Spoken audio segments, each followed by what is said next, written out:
साथियों नमस्कार, स्वागत है आप सभी का एक बार फिर से अपनी कलम अपने चैनल पर। साथियों हम बात कर रहे हैं पर्यटन में आज तीसरा पार्ट है। जो आगे के जिले हैं हमने लगभग 14-15 जिले देख चुके हैं। आज जितने जिले बचे हैं वो हम देखेंगे आगे। ठीक है साथियों, इसमें देखिए सबसे पहला जिला हम देखेंगे जैसलमेर। उसके बाद में जितने भी जिले हैं उस आगे आपके आते रहेंगे। इसमें लगभग हम 8 के लगभग जिले देख लेंगे। बहुत ही महत्वपूर्ण है, किसी भी भर्ती की तैयारी कर रहे हैं जिसमें राजस्थान जी के है, पर्यटन तो बहुत ही महत्वपूर्ण है। एक टॉपिक के अंदर आपके बहुत सारे टॉपिक वो तैयार होने वाले हैं साथियों। ठीक है, जैसे आप मैं बात करूँ सभ्यता की बात हो, या चाहे आपके कला संस्कृति की बात हो, स्थापत्य की बात हो, झीलें, नदियाँ, मंदिर, स्थापत्य, मतलब सभी इसमें आ जाएंगे पर्यटन में। ठीक है, तो हर जिले वाइज हम बात कर रहे हैं।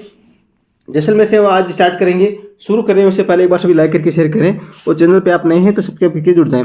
कंटिन्यू क्लास आपको मिल रही है। अधीनस्थ बोर्ड के ओल्ड पेपर हैं वो सुबह 8 बजे, और मेरी कोशिश रहेगी 2 दिन बाद या कल से आपके शाम को 8 बजे, सुबह 8 बजे, रात को 8 बजे अधीनस्थ बोर्ड के ओल्ड पेपर यूट्यूब पे ही करवाए जा रहे हैं। तो आप कंटिन्यू क्लास के लिए सब्सक्राइब करके बेल आइकन पे आल पे क्लिक कर लें, जिससे सभी सूचनाएं आपके पास मिलती रहे। साथियों कमेंट बॉक्स में नीचे जब आप देखेंगे, देखिए साथियों नीचे जब जाएंगे तो कमेंट बॉक्स में लिंक दिया हुआ है।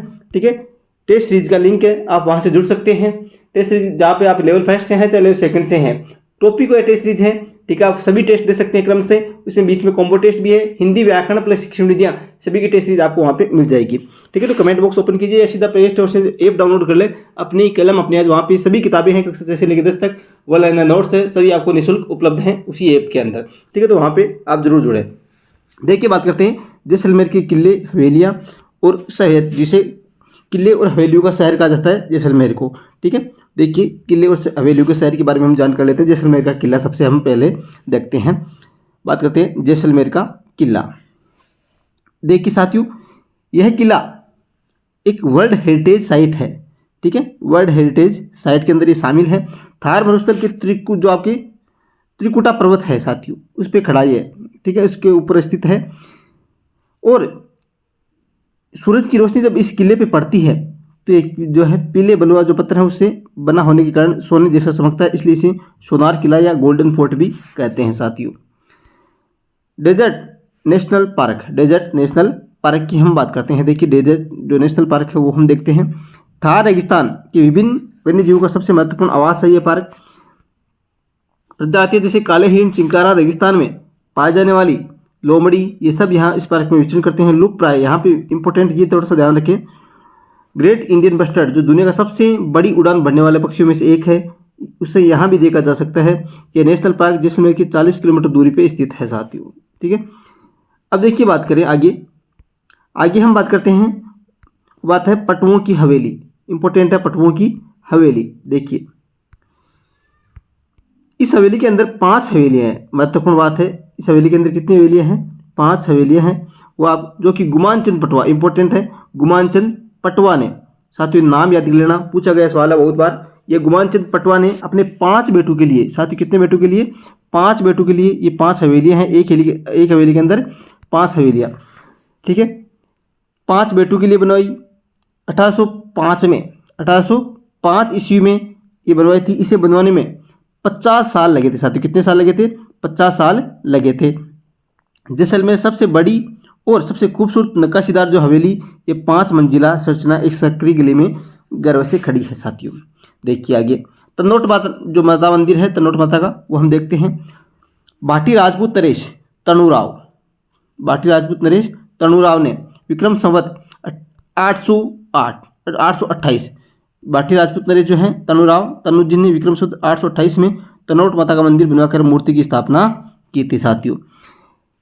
यहाँ आसपास के सभी गांव के लोग और विशेषकर जो बीएसएफ के जवान हैं वो यहाँ पूर्ण श्रद्धा के साथ पूजा अर्चना करते हैं। जैसलमेर के करीब ये 120 किलोमीटर दूर तनोट माता का मंदिर है।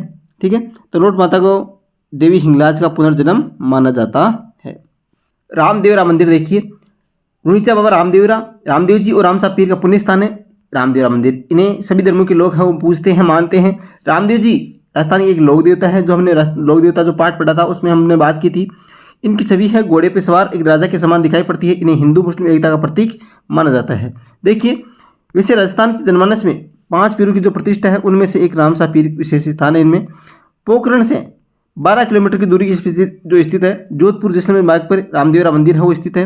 अधिकांश लोग ये मानते हैं कि यह मंदिर भगवान राम को समर्पित है, पर वास्तव में यह प्रसिद्ध संत बाबा रामदेव को समर्पित है। यह मंदिर बाबा रामदेव के अंतिम विश्राम का स्थान माना जाता है। ठीक है, सभी धर्मों के लोग यहाँ यात्रा के लिए आते हैं। यहाँ अगस्त और सितंबर माह जो होता है उसमें रामदेवरा मेले के नाम से एक बड़ा लोकप्रिय मेला आयोजित किया जाता है साथियों। बड़ा बाग, देखिए बड़ा बाग के बारे में देखते हैं। बड़ा बाग एक विशाल उद्यान है जो बाटी राजाओं की स्मृति में समेटे हुए है। जो बड़ा बाग जैसलमेर के उत्तर में 6 किलोमीटर की दूरी पर स्थित है। इसे बरबाग भी कहा जाता है। इस बगीचे में आपके जैसलमेर के राज्य के पूर्व महाराजों के क्षत्रिय हैं। यहाँ पे देखिए जैसलमेर के महाराजा जय सिंह द्वितीय जो थे 1688 से लेकर 1743 ईस्वी तक। ठीक है, यहाँ एक बांध बनवाया था जिसके कारण जैसलमेर की जो काफ़ी हिस्सा है वो हरा भरा हो गया था। उनकी मृत्यु के बाद 1743 ईस्वी में उनके पुत्र लूणकरण ने अपने पिता की छतरी यहाँ बनवाई थी। उसके बाद अन्य राजाओं की मृत्यु के बाद ये छतरियाँ यहाँ बनाई गई थी। जालोर जो है ग्रेनाइट की नगरी, ग्रेनाइट सिटी, जालोर किला, यहाँ पे हम सबसे पहले देखते हैं। यहाँ के किले और महलों में ज़्यादा सजावट देखने को नहीं मिलती। यहाँ के सबसे जो प्रतापी शासक कानरदेव सोनग्रा हुए थे, जिन्होंने दिल्ली के सुल्तान अलाउद्दीन खिलजी थे उनसे कई बार दांत इकट्ठे किए। उनके खिलजी ने कानरदेव से बदला लेने के लिए कई दांव पेच लगाई, परंतु अंत में वह कानरदेव और उनके पुत्र वीरमदेव की वीरता का कायल हो गया। शहर का अपना मुख्य आकर्षण जालोर का किला है। यह वास्तुकला का एक प्रभावशाली प्रतीक है। ऐसा माना जाता है कि 8वीं और 10वीं शताब्दियों के बीच इसका निर्माण किया गया था। किला लगभग 336 मीटर की ऊंचाई पर जो खड़ी पहाड़ी उसके ऊपर स्थित है साथियों। इंपॉर्टेंट है, सभी प्रश्न इंपॉर्टेंट है, कहीं से भी प्रश्न कैसे भी बन सकता है। किलों की बात हो, देखिए किले दुर्ग वो अलग एक टॉपिक दिया हुआ है, उसमें आपकी कवर करता है। झीलें हैं, नदियां हैं, सभी इसमें आपके अंदर समेटे हुए हैं। तो एक पर्यटक जब आप पर्यटन स्थल पढ़ते हैं तो बहुत सारे टॉपिक आपके कवर हो रहे हैं। देखिए सुंदा माता मंदिर की बात करें तो अरावली रेंज में सुंदा पर्वत के ऊपर स्थित सुंदा माता मंदिर है। यह मंदिर समुद्र तल से लगभग 1220 मीटर की ऊंचाई पर बनाया गया है और पूरे भारत के भक्तों द्वारा बहुत पवित्र माना जाता है। यहाँ चामुंडा देवी की एक प्रतिमा है। मंदिर के जो है सफ़ेद संगमरमर से बने जो खंभे हैं वो माउंट आबू की दिलवाड़ा जैन मंदिर की याद दिलाते हैं। जहाँ से प्रश्न बन रहे हैं वो आप थोड़ा सा गौर कर लेना, कहाँ से प्रश्न बनाए जा सकते हैं। मलिक शाह की मस्जिद देखिए, अलाउद्दीन खिलजी ने जालोर में अपने शासन के दौरान बगदाद के सुल्तान मलिक शाह के सम्मान में यह मस्जिद बनवाई थी साथियों। ये देखिए अलाउद्दीन खिलजी ने बनवाई थी, थोड़ा सा ध्यान रखें। यह मस्जिद अपने अनूठी स्थापत्य कला के लिए प्रसिद्ध है। इसकी बनावट गुजरात के भवनों से काफ़ी प्रभावित है, क्योंकि यहाँ पे गुजरात के टच जालोर जो जिला है इसके आधार पर इसकी जो है प्रभाव देखने को मिलता है। गागरोन का किला साथियों, यहाँ के शासक अचलदास खींची जब मालवा के शासक जो थे होशंग शाह उनसे हार गए थे, तो यहाँ की जनता है, राजपूत महिलाएं हैं, उन्होंने खुद को दुश्मनों से बचाने के लिए जोहर कर लिया था। जो राजपूत महिलाएं हैं उन्होंने क्या कर लिया था, जोहर कर लिया था। यूनेस्को की विश्व धरोहर सूची में शामिल जो 6 किले हैं उनमें से एक पहाड़ी और जल, साथियों नोट करें, पहाड़ी और जल किले का प्रतीक गागरोन किला राजस्थान की शान है। देखिए आहू कालीसिंध नामक नदियों से घिरे, ये थोड़ा सा ध्यान रखें, आहू और कालीसिंध नामक नदियों से घिरे इस किले की भव्य सुंदरता को अपलक निहारने का मन करता है। किले के बाहर देखिए, यहाँ पे थोड़ा सा इंपॉर्टेंट है, ये पूछा भी गया सवाल है। किले के बाहर सूफी संत मिट्टी शाह के मकबरे के मुहर्रम के महीने में वार्षिक मेले का आयोजन होता है। गागरोन किले का निर्माण बिजल देव ने 12वीं सदी में करवाया था साथियों। ये थोड़ा सा नोट करें, कब करवाया था गागरोन किले का निर्माण? बिजल देव ने 12वीं सदी में करवाया था। 3 नदियों का संगम है, यहाँ देखने पर्यटन आते हैं, ये थोड़ा सा आप ध्यान रखें। भवानी नाट्यशाला साथियों, भवानी नाट्यशाला देखिए, इसका निर्माण जो है वो कब करवाया गया? आपके 1921 में हुआ था। ये एक नाट्यशाला कई यादगार नाटकों और सांस्कृतिक कार्यक्रम की मुख्य गवाह है। देखिए शेक्सपियर के लिखे नाटक यहाँ खेले जाते थे इस समय, पर विदेशी पर्यटक इसे देखने में बड़ी रुचि रखते हैं। यह नाट्यशाला नाट्य और कला जगत में स्थापत्य कला का उत्कृष्ट उदाहरण है। इसमें घोड़ों और रथों के मंचन जो है उस पर मंच पर प्रकट होने का रास्ता एक भूमिगत मार्ग द्वारा बनाया गया है, जो इसकी अनूठी विशेषता है साथियों। देखिए इसमें घोड़ों और रथों की मंच पर प्रकट होने का जो रास्ता है एक भूमिगत मार्ग द्वारा बनाया गया है साथियों, इंपॉर्टेंट है ये।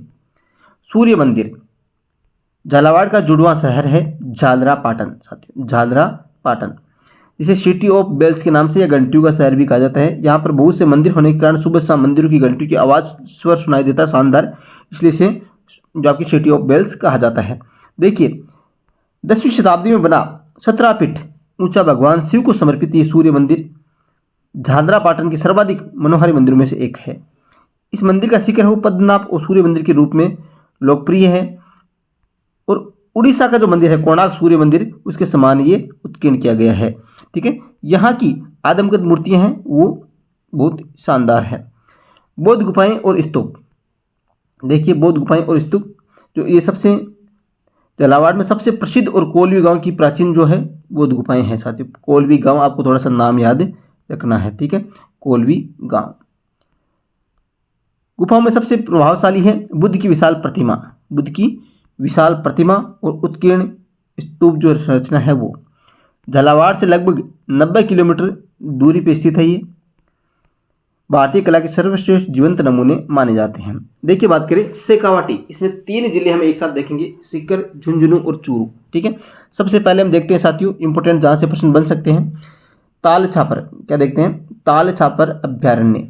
देखिए ताल छापर में उछलते कूदते अटकेलियाँ करते छोटे छोटे मृग शावक यानी हिरण के बच्चे पर्यटकों का मन मोह लेते हैं। काले हिरण की यह सेंचुरी छापर गांव में है साथियों, कहाँ पे है, छापर गांव में है, जो कि जो आपके जयपुर से 210 किलोमीटर दूर चूरू की सुजानगढ़ तहसील में है साथियों। कहाँ पे है, चूरू जिले की सुजानगढ़ तहसील में है। आगे देखिए काले हिरण का यह अभ्यारण्य खुले मैदान बड़े पेड़ों आदि इस प्रकार से है। हिरणों के साथ जो आपकी रेगिस्तानी लोमड़ी जंगली बिल्ली भी देखी जा सकती है। यह पक्षी प्रेमियों के लिए यहाँ पर चील, आइबीज, दक्षिण यूरोप, मध्य एशिया में पाए जाने वाले सारस, क्रेन है, चकवा, कबूतर आदि देखने को मिलते हैं। मंडावा इंपोर्टेंट यहाँ से साथियों, मंडावा देखिए प्राचीन समय में मध्य पूर्व और चीन के मध्य का प्राचीन व्यापारिक जो मार्ग है इसका एक प्रमुख केंद्र था मंडावा। यहाँ से सामान का आदान प्रदान किया जाता था। यहाँ के ठाकुर नवल सिंह ने नवलगढ़ और मंडावा पर शासन किया। मंडावा में एक किला बनवाया और किले के चारों तरफ नगर बसाया था। यहाँ के अनेक बड़े व्यापारी आकर बसे और जिन्होंने अच्छी अच्छी शानदार हवेलियाँ बनवाई। इस किले में भित्ति चित्र और कांच का काम बहुत ही शानदार किया गया है, और भगवान कृष्ण के चित्र भी वो है वहाँ पे बनाए गए हैं। बात करते हैं खेतड़ी महल की, से पूछा गया एक बार सवाल, वो हम देख लेते हैं। झुंझुनू का खेतड़ी महल साथियों कला और वास्तु संरचना की सर्वोत्कृष्ट उदाहरणों में से एक है। इसे झुंझुनू के हवा महल के रूप में साथियों इंपोर्टेंट नोट करना, झुंझुनू का हवा महल किसे कहते हैं, खेतड़ी महल को साथियों। खेतड़ी का हवा, आप शेखावाटी का हवा महल भी इसे कह सकते हैं। ये देखिए 1770 में इस महल का निर्माण हुआ था, 1770 में साथियों। आश्चर्यजनक तथ्य है कि खेतड़ी महल में कोई झरोके या द्वार नहीं है साथियों। ठीक है, कोई भी झरोका, कोई द्वार नहीं है, फिर भी इसे हवा महल के नाम से जाना जाता है। खेतड़ी महल का अनोखापन हवा की अबाध प्रवाह हेतु व्यवस्थित रूप से बनाए गए भवनों के निर्माण उसके कारण है साथियों।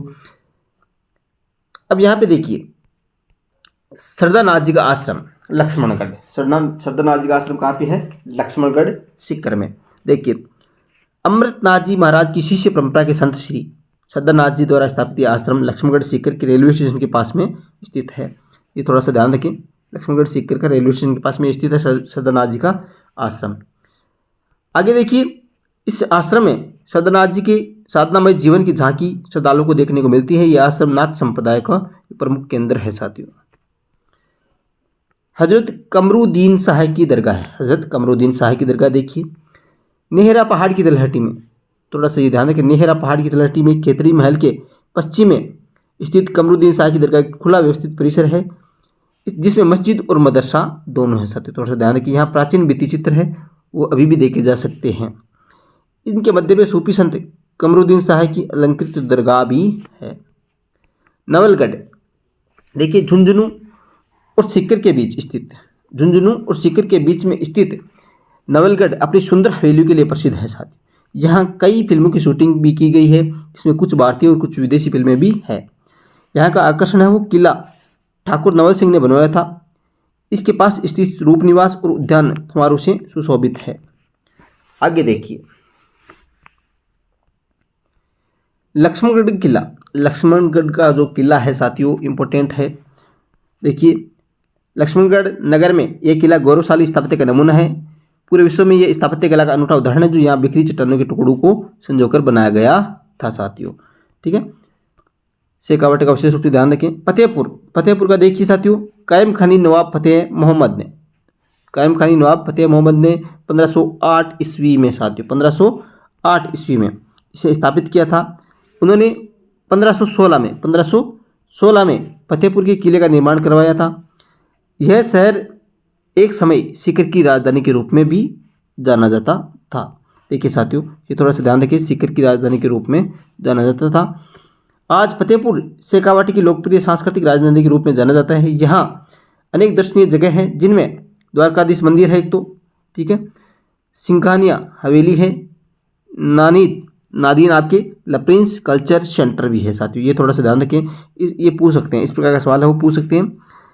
नादीन ला प्रिंस कल्चर सेंटर, ठीक है।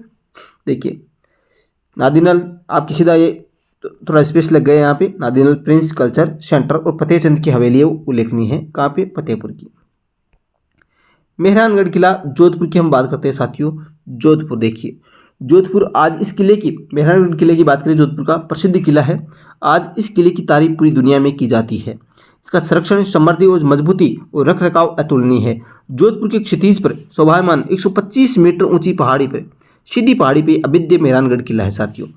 ठीक है, यह इतिहास और किंवदंतियों से सदा जीवित रहा है। मेहरानगढ़ का किला आज भी, मेहरानगढ़ का जो किला है वो आज भी जयपुर की सेनाओं द्वारा इनके दूसरे द्वार पर किए गए तोप के हमले की गवाही देता है।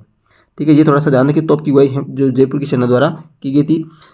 किला अपने उत्तम मेहराबदार झरोखों, नक्काशीदार पट्टिकाओं, सजावट युक्त द्वारों और मोती महल, फूल महल, शीश महल की चित्रित दीवारों के लिए जाना जाता है।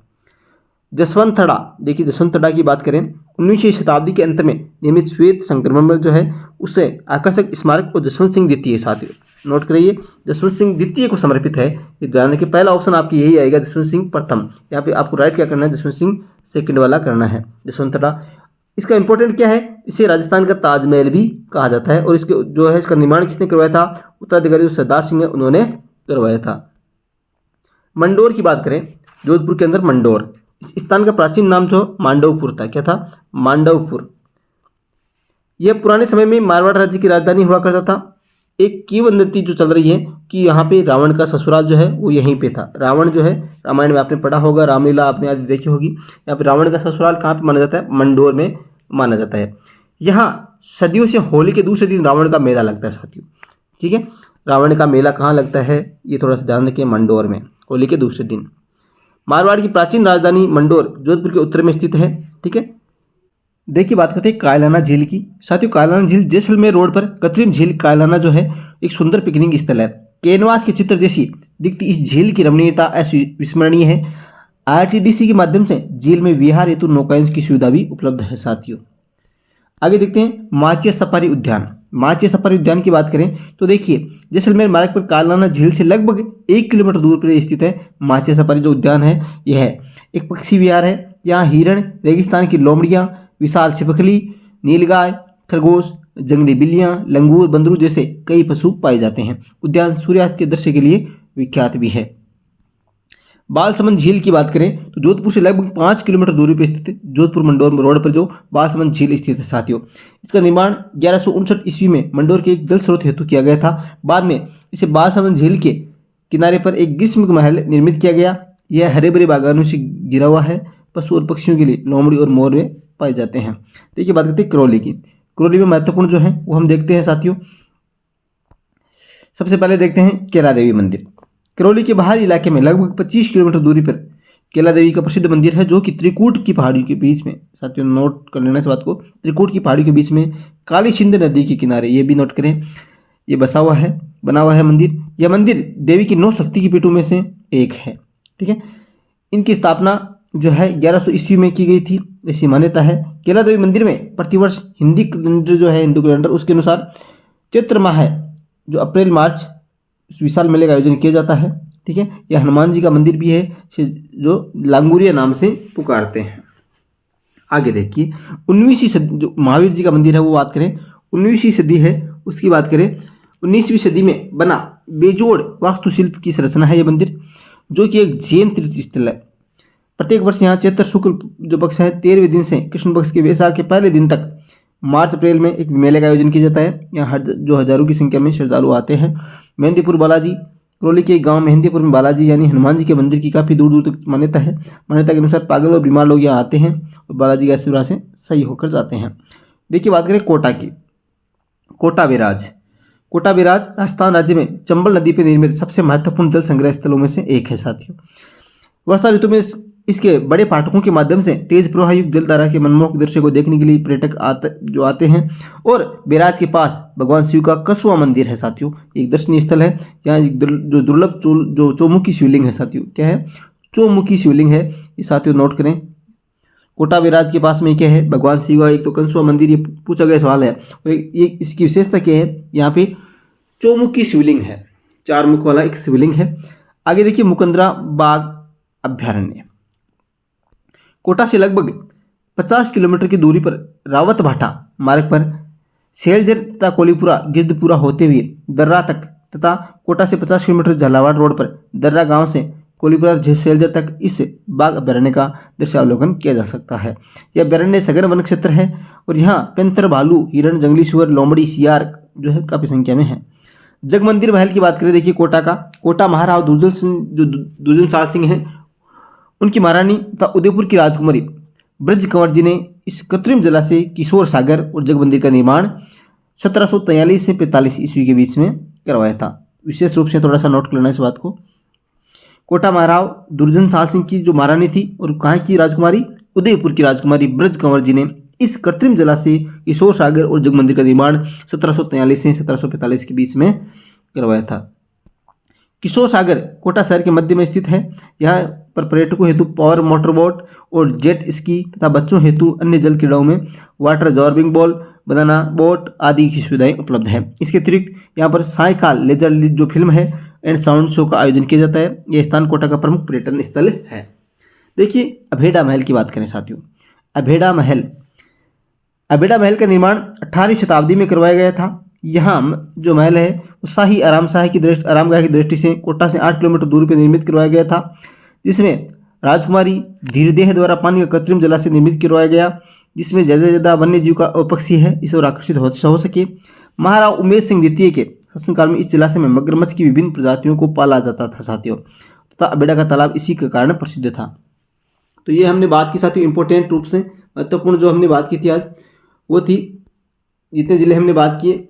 कल हम देखेंगे नागौर आदि जो बचे हुए हैं, एक वीडियो में हम पूरी बात कर लेंगे। बचे हुए जितने भी जिले हैं, ठीक है, 5-7 जिले और बचे हैं, वो हम कल क्लास है उसमें बात कर लेंगे, ठीक है। और साथियों अधीनस्थ बोर्ड के ओल्ड पेपर की हम बात यहाँ पे हमारे चल रही है। आप सभी सुबह 8 बजे जुड़ सकते हैं उससे। इस वीडियो को ज़्यादा से ज़्यादा शेयर कर सकते हैं। तो कक्षा 8 की मैराथन भी आपको कल दोपहर लगभग 11-12 बजे आपको मैं समय बता दूंगा टेलीग्राम पे, वहाँ पे आपको मिल जाएगी। कक्षा 8 की पूरी जो किताब है उसके में जो आपकी मैराथन रिविजन है वो 2 घंटे में हो जाएगा, ठीक है। तो वहाँ पे जुड़ सकते हैं। सभी सब्सक्राइब करते रहें, एग्जाम तक बहुत ही महत्वपूर्ण यहाँ पे ऑथेंटिक आंकड़े साथ बहुत ही कंटेंट अच्छा मिलने वाला है। टेलीग्राम पे जुड़ जाना विशेष रूप से, PDF आदि आपको वहीं पे मिल जाएगी पूरी की पूरी। टेलीग्राम पे जाके सर्च कर लें अपनी कलम अपने आज, ठीक है साथियों। उसके अलावा टेस्ट सीरीज अपना जो ऐप है उसकी लिंक कमेंट बॉक्स में है, नीचे जाइए कमेंट बॉक्स में और वहाँ पे लिंक दिया हुआ है। वहाँ पे टॉपिक वाइज टेस्ट सीरीज है, चाहे लेवल फर्स्ट से है चाहे लेवल सेकंड, जितना भी राजस्थान जीके आएगा उसकी टॉपिक वाइज टेस्ट सीरीज दी हुई है। और हिंदी जिनके विषय है, सुने इस बात को, जिनके विषय हिंदी है वो भी वहाँ पे व्याकरण प्लस शिक्षण की टेस्ट सीरीज चल रही है पूरी, वहाँ पे जुड़ सकते हैं, ठीक साथियों। सभी का धन्यवाद। जय हिंद, जय भारत।